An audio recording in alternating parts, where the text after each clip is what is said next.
براہ راست آج کے ٹاپک پر آتے ہیں۔ اس تفصیلی جائزے میں ہم تاریخ کی ایک ایسی ایپک سٹوری، ایک ایسے ڈرامائی باب کو کھنگالنے والے ہیں جو واقعی ہوش اڑا دینے والا ہے۔ خلیفہ عمر کی قیادت میں مصر کی فتح۔ یہ صرف کوئی عام سی جنگی مہم نہیں تھی، بلکہ یہ کمال کی ملٹری اسٹریٹجی، زبردست ڈپلومیسی اور بہترین گورننس کی ایک ماسٹر کلاس ہے۔ فرعونوں کی وہ زمین جہاں 600 سال سے رومیوں کا قبضہ تھا، اچانک ایک نئی ابھرتی ہوئی طاقت کے نشانے پر تھی۔ تو چلیں دیکھتے ہیں کہ یہ بظاہر ناممکن معرکہ کیسے سر ہوا۔ اچھا، اب ذرا اس سوال پر غور کریں، یہ واقعی ذہن کو الجھا دیتا ہے نا؟ ذرا تصور کریں، مسلمانوں کے نئے آرمی چیف عمرو بن العاص، جو پہلے مکہ کے کامیاب بزنس مین تھے اور تجارتی سفروں کی وجہ سے مصر کے چپے چپے کو جانتے تھے، وہ خلیفہ عمر کے سامنے یہ انتہائی بولڈ تجویز رکھتے ہیں کہ ہمیں مصر پر حملہ کرنا چاہیے۔ لیکن رکیے، جس فوج کے ساتھ وہ یہ حملہ کرنا چاہ رہے تھے وہ کوئی بہت بڑی یا تازہ دم آرمی نہیں تھی، دراصل وہ ایک بہت بڑے صدمے سے گزر چکی تھی۔ اور وہ صدمہ تھا یہ خوفناک نمبر 25,000۔ حملے کے اس پلان سے بس کچھ عرصہ پہلے ایک انتہائی ہولناک طاعون کی وبا نے مسلمانوں کی فوج کے 25,000 سپاہیوں اور چوٹی کے جنرلز کی جان لے لی تھی۔ اب ظاہر خلیفہ عمر کا ہچکچانا تو بنتا تھا، اتنے بڑے جانی نقصان کے فوراً بعد ایک اور بڑی مہم کا رسک لینا یہ کوئی آسان فیصلہ تو تھا نہیں۔ اور یہ موازنہ ہمیں واضح طور پر بتاتا ہے کہ اصل میں طاقت کا توازن کتنا غیر مساوی تھا۔ ایک طرف عمرو بن العاص کے صرف 4,000 فوجی اور دوسری طرف 600 سال سے جمی ہوئی مضبوط ترین رومی سلطنت۔ اس پر مستزاد یہ کہ خلیفہ عمر کو یہ ٹینشن بھی تھی کہ کہیں پیچھے سے فارسی سلطنت اچانک حملہ کر کے ان کی چھوٹی سی فوج کو گھیرے میں نہ لے لے، یعنی خطرہ ہی خطرہ تھا۔ لیکن عمرو بن عاص کے مسلسل اصرار پر خلیفہ نے ایک شرط کے ساتھ اجازت دے دی۔ اب یہ شرط بڑی دلچسپ تھی۔ حکم تھا کہ اگر خط مصر کی سرحد میں داخل ہونے سے پہلے مل جائے تو فوراً واپس آ جاؤ، لیکن اگر سرحد پار کر چکے ہو تو پھر اللہ کا نام لے کر آگے بڑھو۔ اب یہاں عمرو بن عاص نے بڑا سمارٹ پلے کیا۔ انہیں قاصد تو سرحد کے قریب ہی مل گیا تھا، مگر وہ گیم سمجھ گئے۔ انہوں نے قاصد کی خوب مہمان نوازی کی اور خط اس وقت تک اوپن ہی نہیں کیا جب تک فوج نے سرحد پار نہیں کر لی۔ لو جی، اب قانونی طور پر آگے بڑھنے کا راستہ بالکل صاف تھا۔ مگر یہ سفر اتنا بھی سیدھا نہیں تھا۔ ذرا اس کٹھن مہم کی ٹائم لائن کو دیکھیں۔ دارالحکومت یعنی موجودہ قاہرہ پہنچتے ہی انہیں دنیا کی مضبوط ترین فصیلوں کا سامنا کرنا پڑا۔ رومیوں نے سائیکولوجیکل وارفیئر شروع کر دی، اپنی فوج کے ساتھ عورتوں اور بچوں کو بھی کھڑا کر دیا تاکہ مسلمانوں کو ڈرایا جا سکے۔ لیکن عمر بن العاص، جنہوں نے حال ہی میں رومی شہنشاہ ہرقل کو دھول چٹائی تھی، وہ کہاں ڈرنے والے تھے۔ ان کا اعتماد عروج پر تھا، مگر پھر بھی صرف 4,000 بندوں کے ساتھ دارالحکومت کو فتح کرنا ناممکن سا تھا، اور یہ معرکہ 7 مہینے کے ایک تھکا دینے والے محاصرے میں بدل گیا۔ اس 7 مہینے کے ڈیڈ لاک کو توڑنے کے لیے مدینہ سے خلیفہ عمر نے 12,000 سپاہیوں کی یہ اضافی کمک بھیجی، اور سب سے زبردست بات یہ تھی کہ اس کی کمان انتہائی مانے ہوئے اور بہادر جنرل زبیر بن العوام کر رہے تھے۔ قاہرہ پہنچتے ہی انہوں نے خالد بن ولید کے سٹائل والی ایک کلاسک ملٹری ٹرک استعمال کی۔ انہوں نے میدان جنگ میں پیچھے ہٹنے کا بہانہ کیا۔ رومی سمجھے کہ یہ ڈر گئے ہیں، وہ فصیلوں سے باہر آ گئے، اور پھر اچانک پیچھے چھپی ہوئی دوسری اسلامی فوج نے انہیں چاروں طرف سے گھیر کر تباہ کر دیا۔ رومی فوج کو باہر شکست تو ہو گئی، لیکن اصل مسئلہ تو وہ اونچی دیواریں تھیں نا۔ قاہرہ کا قلعہ کیسے ٹوٹے؟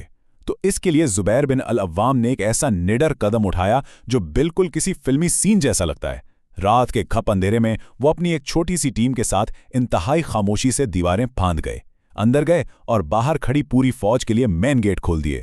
بس پھر کیا تھا، رومی گورنر سائرس یہ دیکھتے ہی خوف کے مارے اسکندریہ کی طرف بھاگ نکلا۔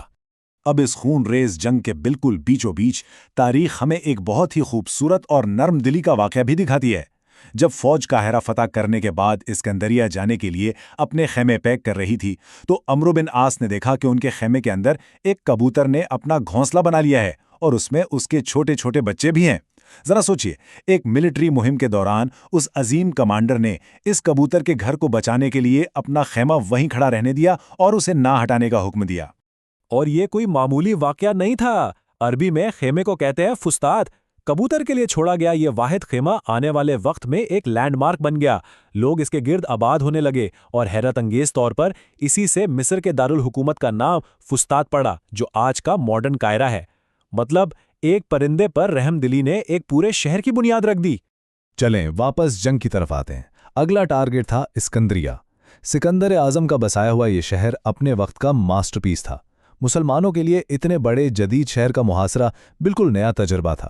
تمام کوششیں ناکام ہو رہی تھیں اور 6 مہینے گزر گئے۔